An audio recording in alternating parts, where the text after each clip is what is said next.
आप सभी को मेरा नमस्कार। क्लास 12th गद्य भाग का पहला पाठ है भक्तिन, जो महादेवी वर्मा जी द्वारा लिखा गया है। ठीक है, और जो मैं पढ़ूंगी आज, भक्तिन क्या है? महादेवी वर्मा जी की प्रसिद्ध संस्मरणात्मक रेखा चित्र है। भक्तिन जो हम पढ़ेंगे, भक्तिन पाठ जो हम पढ़ेंगे, ये संस्मरणात्मक रेखा चित्र है। ठीक है, अब महादेवी वर्मा जी हैं, तो महादेवी वर्मा के जीवन के बारे में मैं आपको थोड़ा सा परिचय देती हूँ, और वो परिचय आप सुनिए। वैसे आपके बुक में भी है, फिर भी मैं बता दे रही हूँ शार्ट में।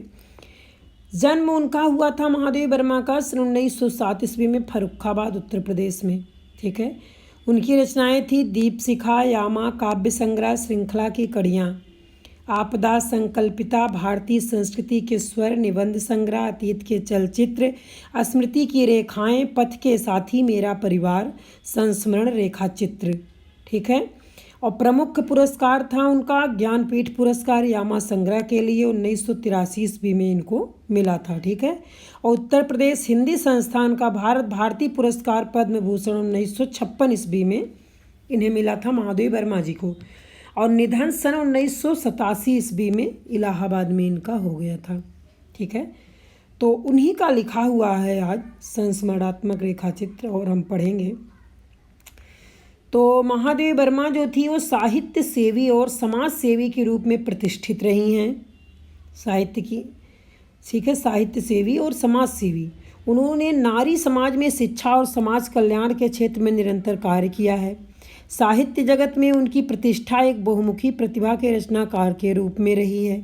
निबंधों और संस्मरणात्मक रेखाचित्रों की एक वे अप्रतिम गद्यकार थी। कविताओं में उन्होंने आंतरिक वेदना व पीड़ा को व्यक्त किया है, और गद्य में वह समाज से सरोकार रखती हैं। गद्य में वह समाज से मतलब रखती हैं, सरोकार रखती हैं। ठीक है, भक्तिन महादेवी जी की प्रसिद्ध संस्मरणात्मक रेखा चित्र है। जो ये भक्तिन है, ये संस्मरणात्मक रेखा चित्र है। ठीक है, किसकी है? महादेवी वर्मा जी की है। ठीक, अब आगे है, उन्होंने इसमें अपनी सेविका मतलब भक्तिन के अतीत और वर्तमान का परिचय दिया है। वह सेविका महादेवी जी के जीवन में आकर छा जाती है। वो जो सेविका थी महादेवी जी के जीवन में आकर छा जाती है। भक्तिन का महादेवी के साथ आत्मीयता भरा संबंध स्थापित हो जाता है। महादेवी जी उसे अपने से अलग नहीं कर पाती हैं। ठीक है, क्योंकि उससे लगाव हो जाता है, आत्मा का जुड़ाव हो जाता है। ठीक है, फिर उसको अलग नहीं कर पाती हैं अपनी सेविका को। ठीक है, तो मैं सोच रही हूँ मैं आपको पहले कहानी बता देती हूँ, और पूरा चैप्टर मैं इसलिए नहीं पढ़ा रही हूँ क्योंकि वीडियो बहुत बड़ा हो जाएगा, इसलिए मैं सार बताऊँगी आपको। समझिए, पूरा चैप्टर ही हो जाएगा, और कुछ आपको जो गद्यांश है वो मैं यहाँ करवा दूँगी।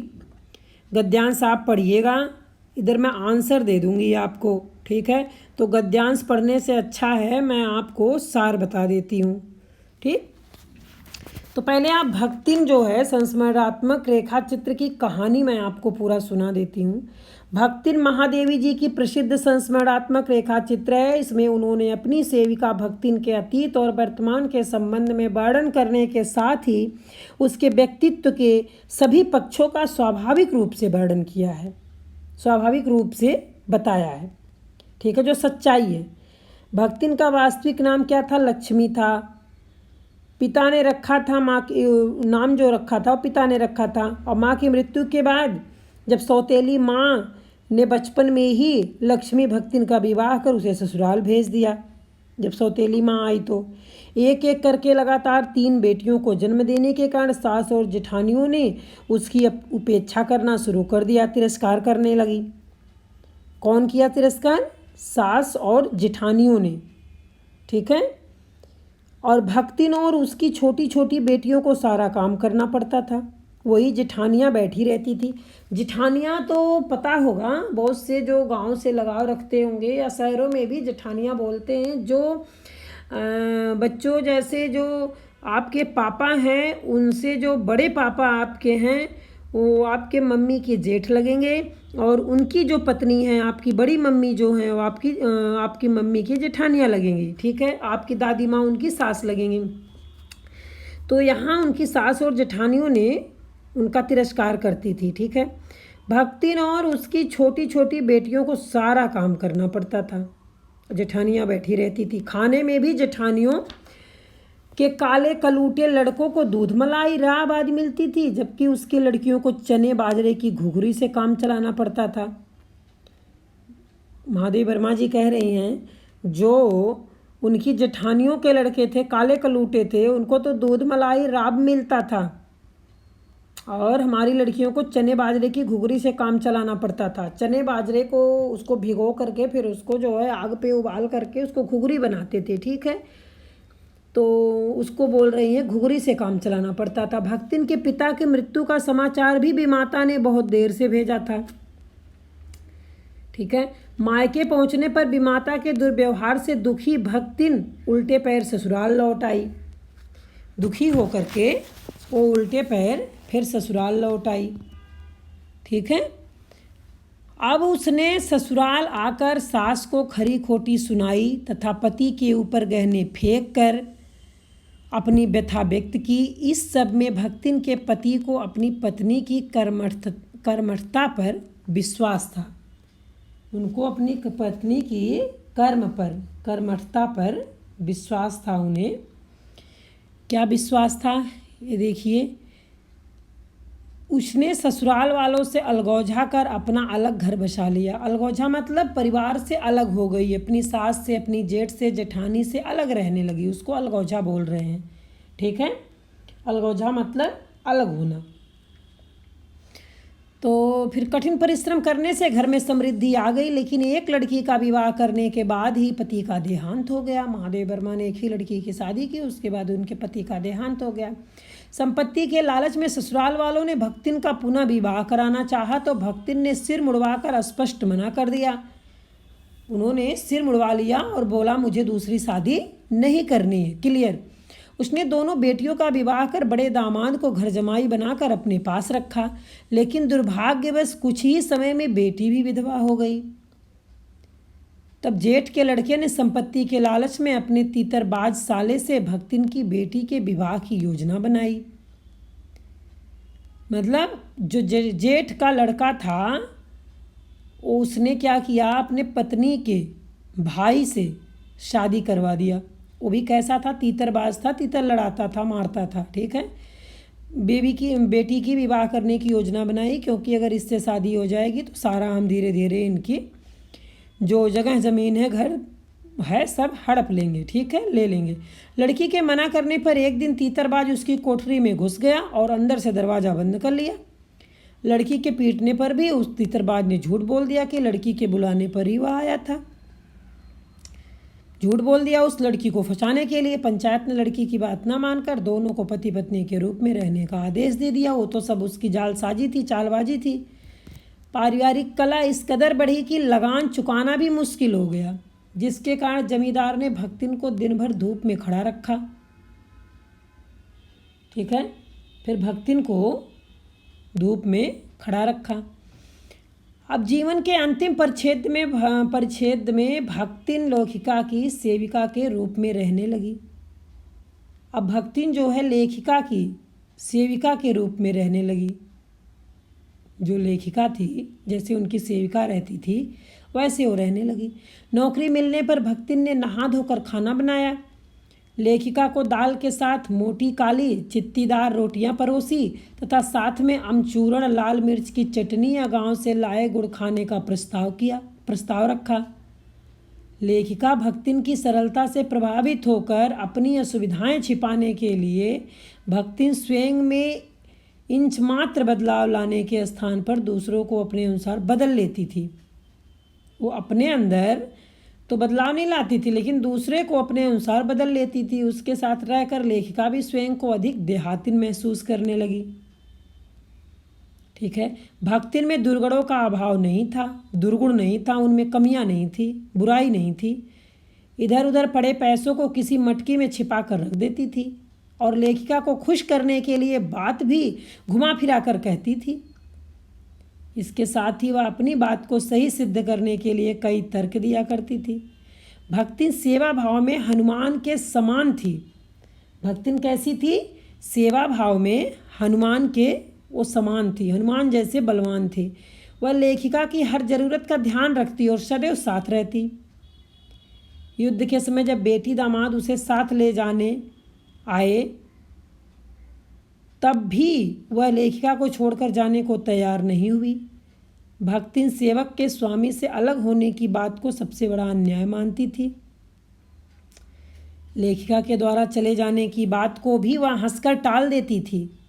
लेखिका के द्वारा चले जाने की बात को भी वह हंसकर टाल देती थी। वह स्वयं को लेखिका की नौकर न मानकर अभिभावका मानती थी कि वह आपके अभिभावक हैं, भाविका हैं। ठीक है।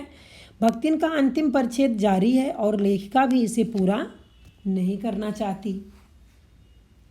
अब इसमें जो है, और भक्तिन का दुर्भाग्य भी उससे कम हठी नहीं था। इसी से किशोरी से युवती होते ही बड़ी लड़की भी विधवा हो गई थी। ठीक है। अब भैयाओं से पार न पा सकने वाली जेठो और काकी को परास्त करने के लिए कटिबद्ध जिठौती ने आशा की एक किरण देख पाई थी। ठीक है। अब आगे जो है हमें देखेंगे कि जो हम आपको ऐसे कहानी, ये जो रेखा चित्र था समझ में आ गया होगा, और आप इसको अगर सुन लेंगे तो कहीं से भी कोई प्रश्न पूछा जाएगा तो आपको समझ आ जाएगा। ठीक है। वैसे आपके किताब में भी है, पूरी कहानी एक बार और पढ़ लीजिएगा, कहीं से भी प्रश्न पूछा जाएगा, आप भूलेंगे नहीं। ठीक है।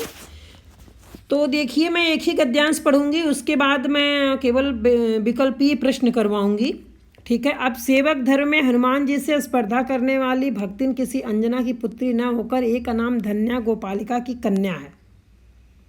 ठीक है। किसकी कन्या है? अनाम धन्या गोपालिका की वो कन्या है, यहाँ बता रहे हैं ना।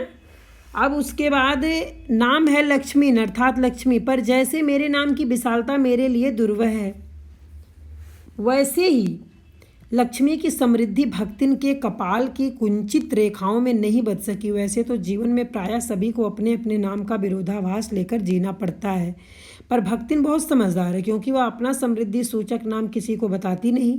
केवल जब नौकरी की खोज में आई थी तब ईमानदारी का परिचय देने के लिए उसने शेष इतिवृत्त के साथ यह भी बता दिया, पर इस प्रार्थना के साथ कि मैं कभी नाम का उपयोग ना करूँगी। ठीक है। मैं इस नाम का उपयोग कभी करूँगी नहीं। ठीक। अब आगे जो है देखते हैं। निम्नलिखित में से निर्देशानुसार विकल्पों का चयन कीजिए। अब महादेवी का क्या अर्थ था? अब ये बताना है महादेवी का अर्थ क्या था। आप सोचिए क्या लगा सकते हैं आप इसमें। महादेवी का क्या अर्थ था ये बताना है हमें। ठीक है।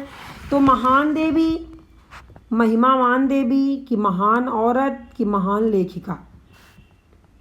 इसमें जो है, इसमें है महिमावान देवी। ठीक है। इसमें जो है महिमावान देवी सही हो जाएगा। ठीक है। ये सब नहीं सही होगा। महादेवी का क्या अर्थ है? महिमावान देवी। ठीक है। अगला है भक्तिन को समझदार क्यों कहा? भक्तिन को समझदार इसलिए कहा, भक्तिन अपना मूल नाम लक्ष्मी किसी को नहीं बताती। उसने महादेवी को भी लक्ष्मी नाम से पुकारने से मना कर दिया था।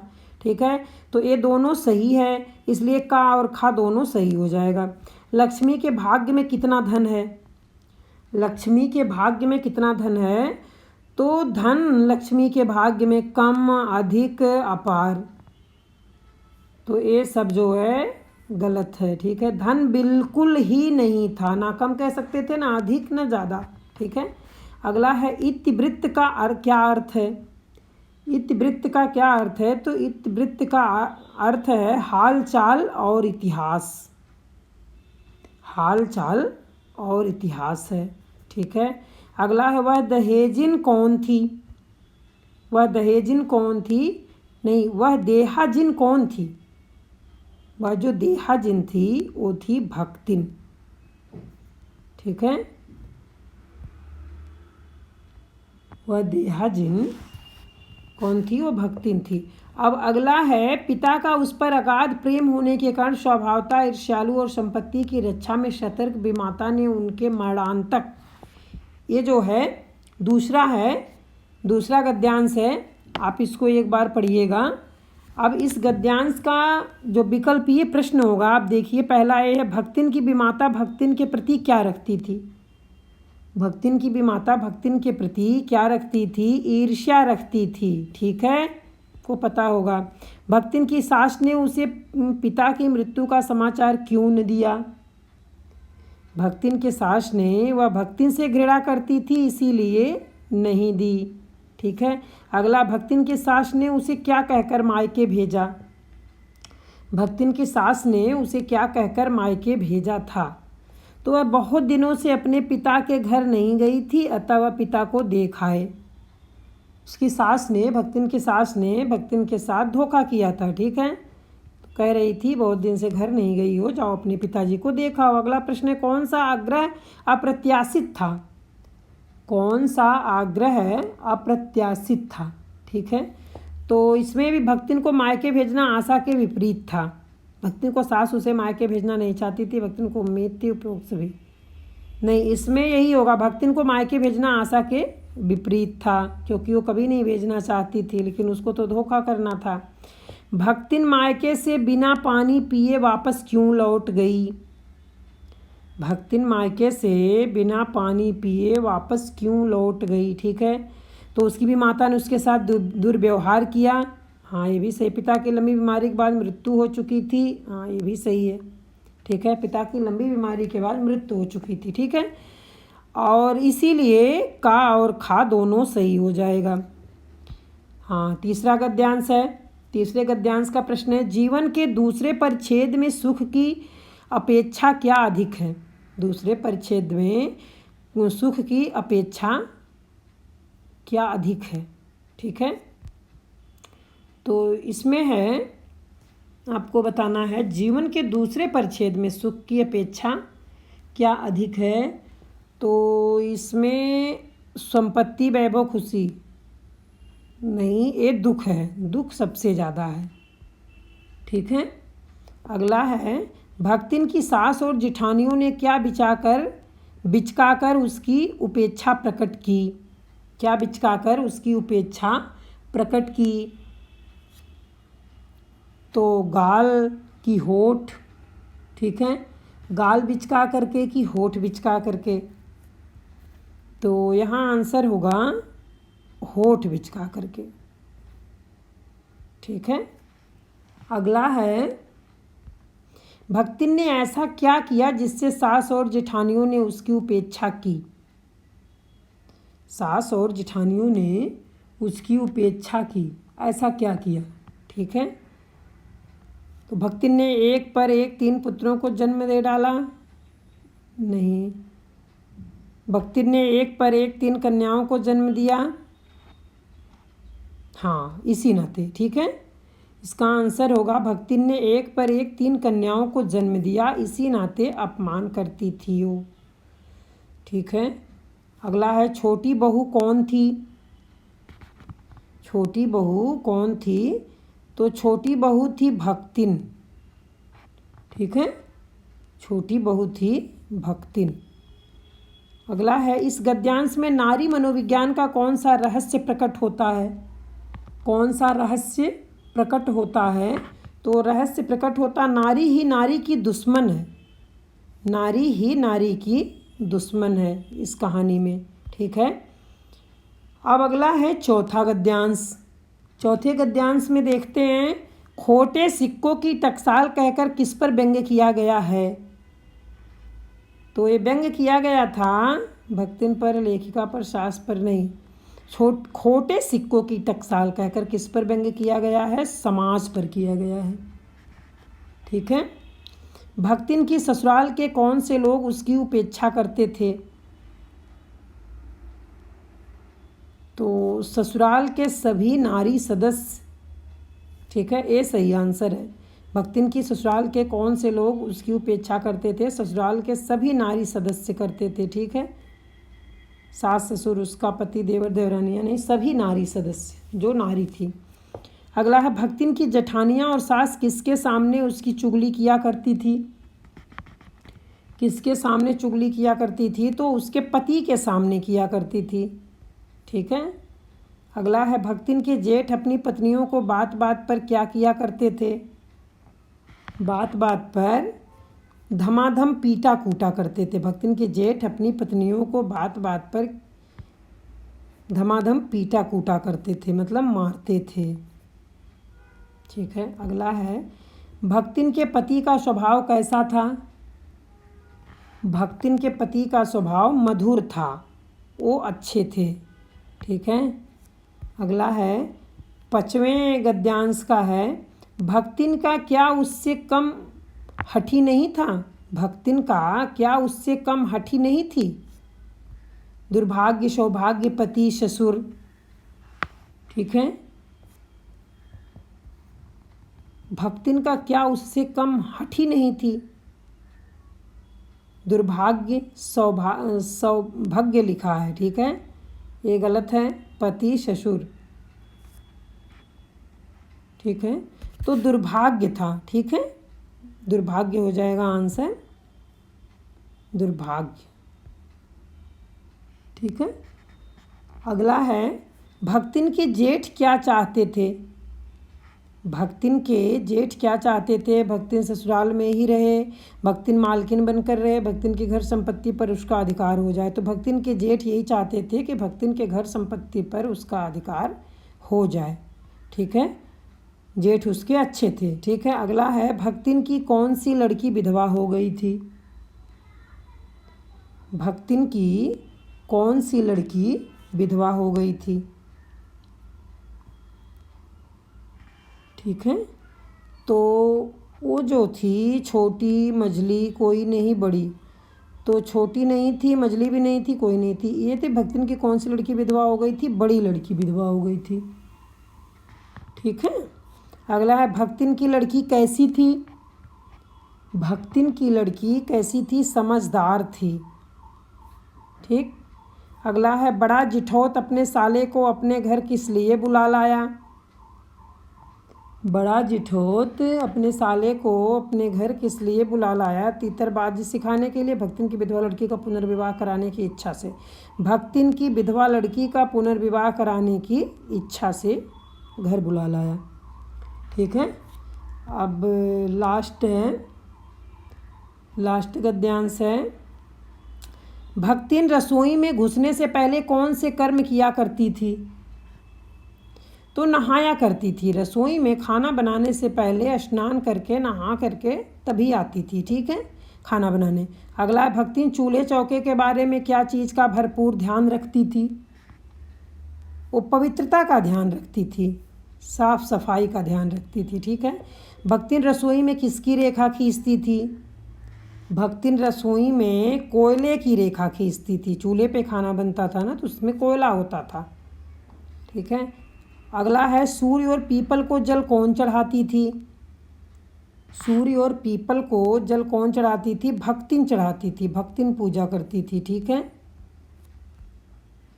तो ये जो है विकल्पीय प्रश्न थे और गद्यांश थे। आप लोग जो मैं सार बताई हूँ भक्तिन पाठ का, अगर आप उसको सुनेंगे और इस बहुविकल्पीय प्रश्न को ध्यान से और गद्यांश को पढ़ेंगे तो इसमें से आपके बहुत से प्रश्न आपको मिलेंगे। ठीक है, जो एग्ज़ाम में आएंगे। अब यहीं समाप्त होता है। नए वीडियो के साथ मैं फिर मिलूँगी, तब तक के लिए धन्यवाद।